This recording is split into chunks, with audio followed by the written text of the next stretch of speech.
महाराज पृथु, जब ब्रह्मा जी ने उनको आदेश किया कि आप 100वीं यज्ञ पूर्ण न करें क्योंकि इंद्र बार बार पाखंड का रूप धारण कर रहा है और इससे पाप का बहुत प्रचार होगा, पाप बढ़ेगा, इसलिए तुम 99 ही यज्ञ रहने दो।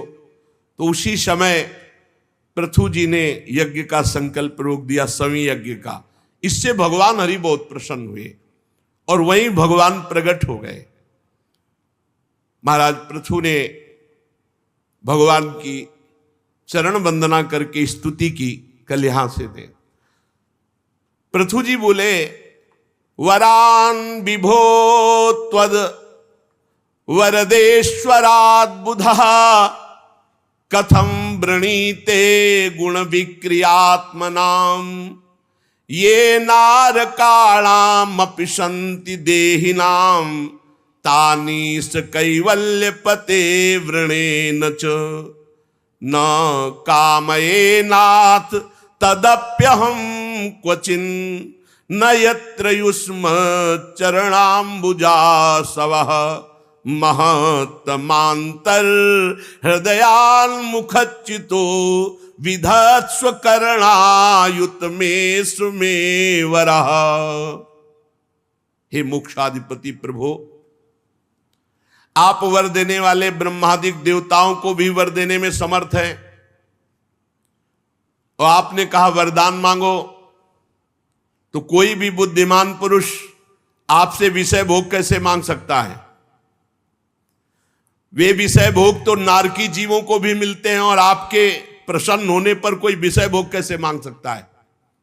अतः मैं त्रिभुवन का कोई भी भोग आपसे नहीं चाहता। मुझे मोक्ष पद की भी इच्छा नहीं है। मेरे अंदर एक इच्छा है कि सदैव आपके प्रेमी संत महापुरुषों का सानिध्य मिले और उनके श्रीमुख के द्वारा आपकी लीला कथा मकरंद, आपकी कीर्ति, आपकी कथा सुनने को मिले। इसलिए मेरी प्रार्थना है कि आप मुझे 10,000 कान दे दीजिए। महाराज पृथु ने भगवान से मांगा कि मुझे आपके प्रेमी जनों का संग मिले और उनके मुख से आपके चरणारविंद की प्रेम सुधा मकरंद से भरी हुई वाणी, सिद्धांत, लीला, कथा, ये मैं रात दिन सुनूं और कभी तृप्त ना हो, इसके लिए मुझे 10,000 कान दे दीजिए। अर्थात मेरे कानों में 10,000 कानों की सुनने की सामर्थ्य दे दीजिए, जिससे मैं आपकी लीला कथा निरंतर सुनता रहूं। पूर्ण कीर्ति प्रभु, आपके चरण कमल मकरंद रूपी अमृत कणों को लेकर जब संत महापुरुषों के मुख से चर्चा निकलती है तो वो वायु के साथ मिलकर के कान में जाती है, और जब कान में जाती है तो जो कुयोगी है, अजितेंद्रीय है, अज्ञानी है, उसको भी तत्व ज्ञान करा देती है। शब्द निकला वायु के साथ, जब श्रवणेंद्री में गया और जब हृदय में गया तो हृदय को पवित्र करके, किनके? बोले जो कुयोगी हैं, अजितेंद्रीय हैं, अज्ञानी हैं, उनको भी तत्व ज्ञान कराने में समर्थ है आपके संतों के मुख से निकली हुई भगवत वार्ता। अतएव हमें किसी दूसरे वर की कोई आवश्यकता नहीं। प्रभु,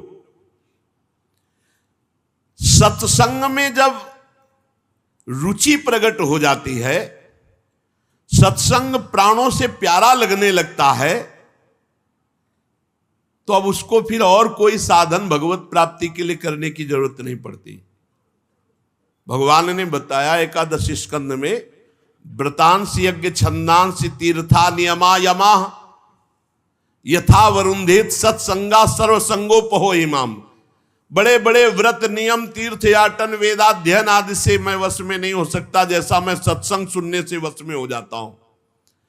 पृथु जी कह रहे हैं कि सत्संग में आपके मंगलमय सुयश को अगर एक बार किसी ने ध्यान देकर सुन लिया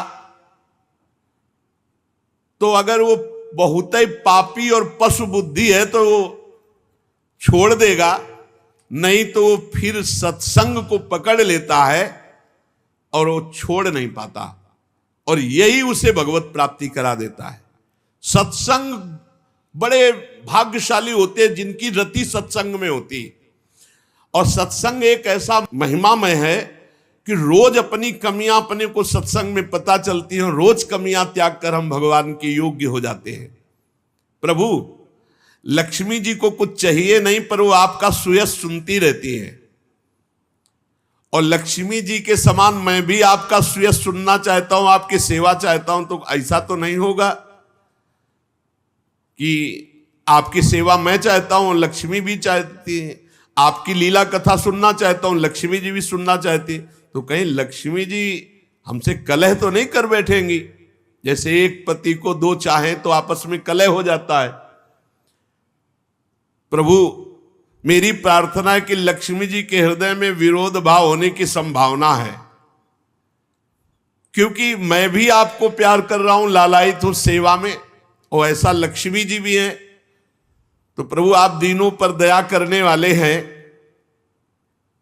आप बहुत छोटी सेवा को बहुत बड़ी करके मानते हैं, इसलिए हम आशा लगाते हैं कि हम में और जब लक्ष्मी जी में झगड़ा हो जाएगा, तो वैसे तो आप रमा रमण हैं, लक्ष्मीपति है, पर आप पक्ष हमारा ही लेंगे, लक्ष्मी जी का पक्ष नहीं लेंगे, आप हमारा ही पक्ष लेंगे। निष्काम महात्मा ज्ञान हो जाने पर आपका भजन नहीं छोड़ते। भगवान मुझे तो आपके चरणों में आसक्त चित्त संत महापुरुषों का संग और उनकी कथा चाहिए। ये बहुत बड़ी बात है, भगवत प्रेमी महात्माओं का संग और रोज सत्संग, रोज भगवत चर्चा। मैं किसी इच्छा से आपका भजन नहीं कर रहा हूं। आपने कहा वर मांगो, तो इसको भी मैं आपकी वाणी को मोह में डालने वाली मानता हूं, क्योंकि प्रभु जब आप सामने हो तो फिर और क्या मांगे। माया से आपके आसक्त होकर लोग स्त्री में, पुत्र में, धन में इतने आसक्त है कि बस यही इच्छा चाहिए, स्त्री भोग मिले, शरीर भोग मिले, धन मिले, मकान मिले, खान पान की। प्रभु ये सब मायामय है, हम इसकी उपेक्षा करते हैं। इससे हमें सुख नहीं, हमें आपकी लीला कथा, आपके भगवत प्रेमी महात्माओं का संग। भगवान बहुत प्रसन्न हुए। भगवान ने कहा राजन, तुम्हारी भक्ति का ये फल है कि तुम्हारे अंदर ऐसी स्थिति कि तुम मुझसे कोई भोग नहीं मांगे, नहीं तो प्रायः मेरी बात पर लुभायमान होकर के कोई न कोई भोग मांग लिया जाता है। तुमने इसलिए नहीं मांगा कि सौभाग्य से तुम्हारा चित्त मेरे में लगा हुआ है, ऐसा होने के कारण मेरी माया तुम्हें मोहित नहीं कर पाई। ध्यान दीजिए, जिसका चित्त भगवान में लगा है, जिसकी भक्ति भगवान के लिए, उसे माया मोहित नहीं कर सकती। माया का बंधन छूटना अत्यंत कठिन है, पर जो सावधानी पूर्वक मेरी आज्ञा का पालन करता है और मेरा चिंतन करता है, उसका सर्वत्र मंगल होता। माया उसको बांध ही नहीं पाती। दो शब्द, भगवान की आज्ञा का पालन और भगवान का निरंतर चिंतन। श्री मैत्रेय जी कहते, विदुर जी, इस प्रकार भगवान राजर्षि पृथु के सारगर्भित वचनों का आदर किया। फिर पृथु जी ने भगवान की पूजा की। देखते देखते भगवान अंतर ध्यान हो गए। पृथु जी ने वहां उपस्थित समस्त देवता, ऋषि, पितर, गंधर्व, सिद्ध, चारण, नाग, किन्नर, अप्सरा, मनुष्य, पशु, पक्षी सबको भगवत भाव से प्रणाम किया। फिर पृथु जी अपने नगर में आए। पूरी प्रजा उल्लसित होकर महाराज पृथु का अभिनंदन किया। पूरा नगर सजाया गया था। 100 अश्वमेध यज्ञ का संकल्प लिए थे, 99 पूरी करके आए। ब्रह्मा जी ने मना कर दिया, नहीं तो सभी पूरी करते, चाहे इंद्र को स्वाहा करना पड़ता। पर वो ब्रह्मा जी ने फिर समझा दिया। तो पूरी प्रजा, ऋत्वजगण सब पृथु जी का जब वो अपने राज्य में वापस आए तो बड़ा स्वागत किया। पृथु जी का सम्मान हो रहा है।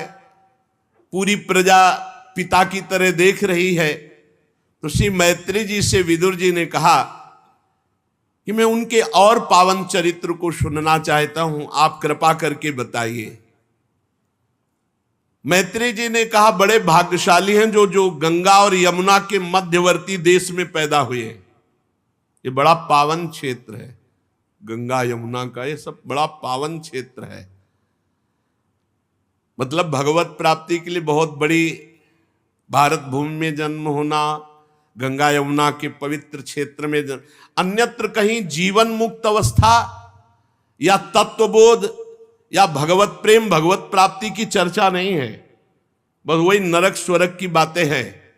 परम पद भगवत प्राप्ति तत्व ज्ञान प्रेम, ये तो सब भारत में ही ब्रह्म ऋषियों के द्वारा जो अनुभव किया गया। बाहर अगर कहीं किंचन मात्र है तो भारत की किसी ब्रह्म ऋषि के द्वारा। यमुना और गंगा के मध्यवर्ती क्षेत्र में जन्म होना बहुत बड़े तप का फल है। जो भगवान के भक्तों को और ब्रह्म ऋषियों को सदैव सम्मान देता रहता है और अपने प्रारब्ध भोग को क्षय करता रहता है, तो यहां स्वाभाविक भगवत प्राप्ति हो जाती है। ऐसा पावन देश है, पावन क्षेत्र है कि अगर भक्तों का संग मिलता रहे, ब्रह्म ऋषियों का आदर करते रहे और अपने प्रारब्ध भोग को सह ले, सुख दुख जो संपत्ति विपत्ति आवे फूले ना भूले ना, तो इस धीरे धीरे भगवत प्राप्ति की योग्य बना देती है।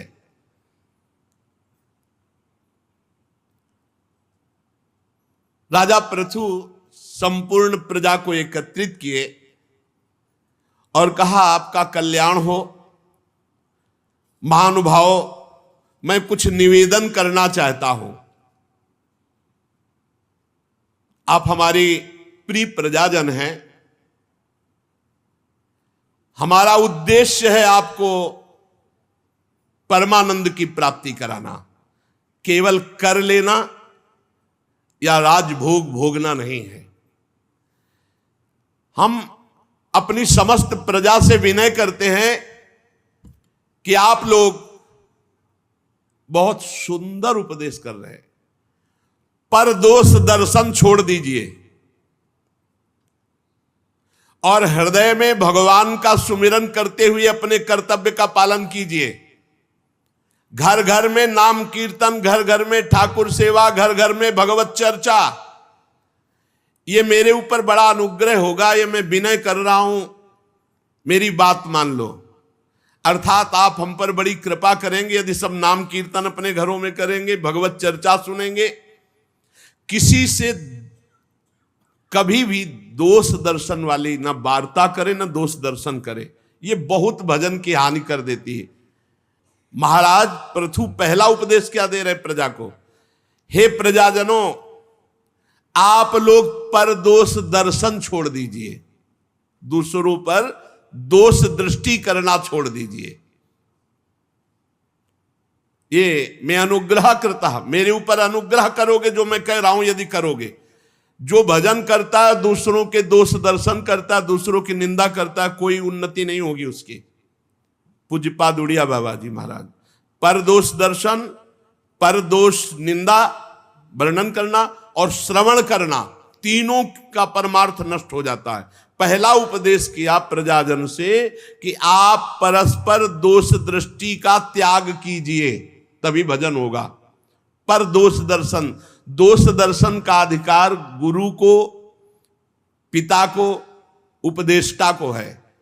जैसे गुरु अपने शिष्य का दोष दर्शन करेगा निवारण के लिए, जैसे उपदेष्टा समाज का दोष दर्शन करेगा निवारण के लिए, जैसे स्कूल में अध्यापक अपने विद्यार्थियों के दोष दर्शन कर सकता है उसका निवारण करने के लिए, माता पिता अपने पुत्र के दोष दर्शन कर सकते हैं निवारण करने के लिए, अन्यथा नहीं। अगर आप अपने मित्र का दोष दर्शन किए हैं तो सिर्फ उसी से एकांत में कहिए, एकांत में, ए भाई हमने देखा कि आप ऐसा गलत है तो आप सुधार कर ले। अगर दूसरे से कहते तो निंदा हो जाएगी, दोष दर्शन वो आप पे ऊपर हावी हो जाएगा। अगर आप बहुत प्रिय मित्र है और कोई गलत किया है तो उसे एकांत में आप उसी से कहिए, दूसरे से नहीं। दूसरे से कहा तो निंदा हो जाएगी, वो आपके साधना में बाधा पहुंचा देगी।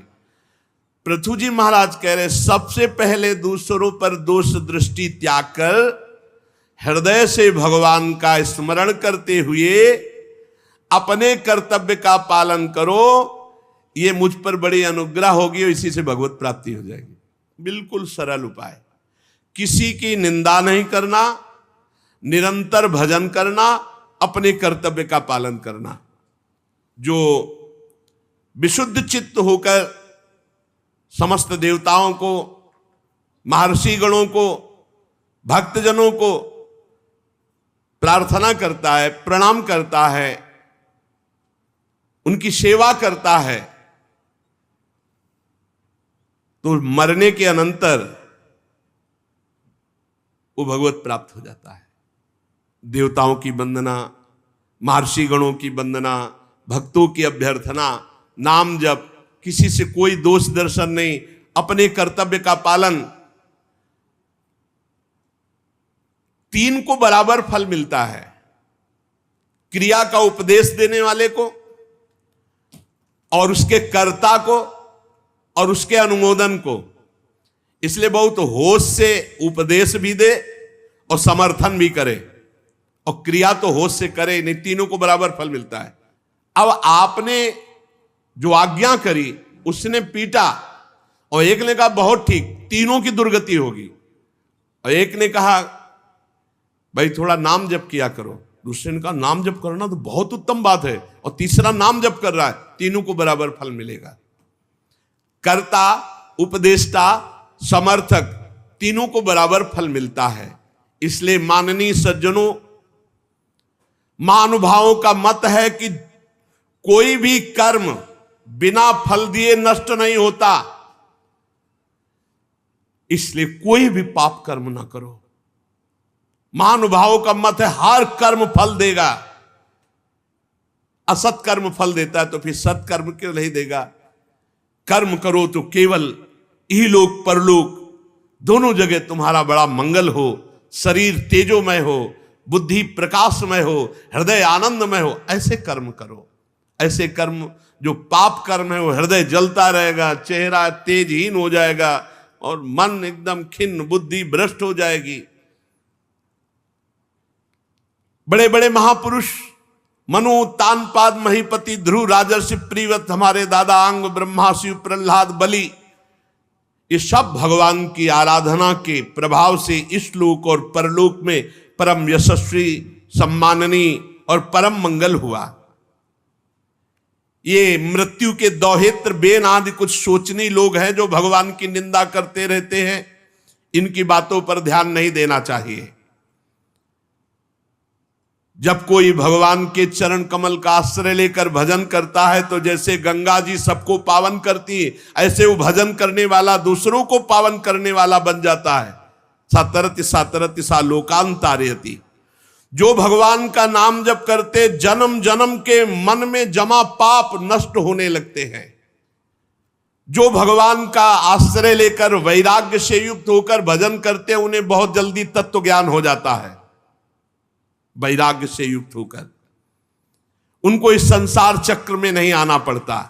इसलिए शारीरिक क्रिया, वाचिक क्रिया और मानसिक क्रिया, तीनों को भगवान से जोड़ दो, इसी जन्म में तुम्हें भगवान की प्राप्ति हो जाएगी। इस पृथ्वी तल पर जितने भी मेरे प्रजाजन हैं, मेरी आज्ञा का पालन करें। यज्ञ भोक्ता भगवान श्री हरि, उन्हीं के एकनिष्ठ संपूर्ण प्रजा हो जाओ और अपने धर्म द्वारा उनका पूजन करो और निरंतर भजन करो। ये हम पर बड़ी कृपा होगी और सब सुविधाएं हम देंगे। महाराज पृथु ने कहा सब सुविधाएं सबको, तुम सब नाम जप करो, अपने कर्तव्य का पालन करो, धर्म से चलो, भगवान की आराधना करो।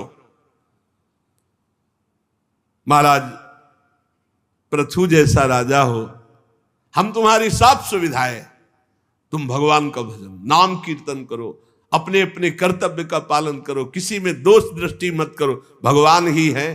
ऐसा जो भगवत भक्ति का उपदेश, जैसे महाराज अम्बरीश जी, ऐसे बहुत से भगवत भक्त राजाजन हुए जो अपनी प्रजा को भगवत भक्ति में लगाए। महाराज पृथु के उपदेश का सार, किसी पर दोष दृष्टि मत करो, निरंतर नाम जप करो और अपने कर्तव्य का पालन करो।